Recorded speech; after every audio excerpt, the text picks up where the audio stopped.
Halo semuanya, selamat datang di Hasan Oi. Hari ini kita akan membahas satu pertanyaan besar yang sering muncul di media, forum internet, bahkan teori konspirasi. Apakah Perang Dunia III bisa terjadi? Dan kenapa nama Greenland sering disebut? Apakah mungkin Amerika berhadapan dengan Rusia dan Cina di wilayah es yang terlihat sepi ini? Pembahasan ini bukan untuk menakut-nakuti, melainkan untuk memahami fakta geopolitik dan skenario hipotesis yang sering dibahas oleh analisis militer dunia. Banyak orang mengira Greenland cuma pulau es yang sepi, padahal kenyataannya Greenland adalah wilayah super strategis. Greenland adalah wilayah otonom milik Denmark, dan Denmark adalah anggota NATO. Di Greenland ada pangkalan militer Amerika namanya Pituffik Base, dulu dikenal sebagai Pangkalan Udara Thule. Disinilah Amerika menempatkan radar peringatan dini nuklir, sistem pemantauan rudal antar benua, infrastruktur militer luar angkasa. Artinya sederhana, jika ada rudal nuklir melintas dari Rusia ke Amerika, Greenland adalah tempat pertama yang mendeteksinya. Sekarang kita berbicara Arktik. Dulu Arktik dianggap tidak penting karena tertutup es. Tapi sekarang es mencair. Akibatnya jalur pelayaran baru terbuka.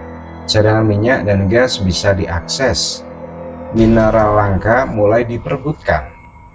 Rusia sudah lama membangun pangkalan militer di Arktik. Cina, meski bukan negara Arktik, menyebut dirinya Near Arctic State.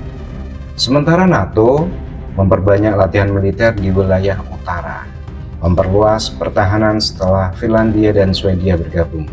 Jadi, Arktik bukan lagi wilayah damai, melainkan papan catur geopolitik global. Sekarang kita memasuki ke skenario hipotesis, bukan kejadian nyata. Bayangkan dunia sedang tegang, konflik di Ukraina membesar, ketegangan Taiwan meningkat, perang ekonomi global memanas, Amerika dan NATO memperkuat pangkalan di Greenland, Rusia merasa terancam, Cina melihat peluang yang menekan Amerika dari sisi lain. Apa yang terjadi? Tidak langsung perang besar.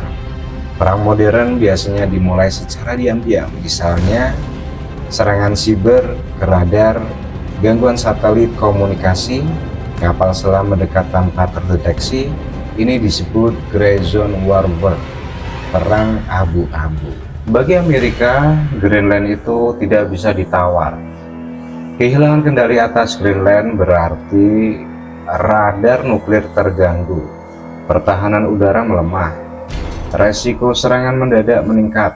Dalam skenario konflik, Amerika kemungkinan mengirim armada Laut Atlantik Utara, mengaktifkan jet siluman, memperkuat sistem anti rudal. Tapi Amerika juga tahu satu hal, satu kesalahan kecil bisa memicu perang dunia.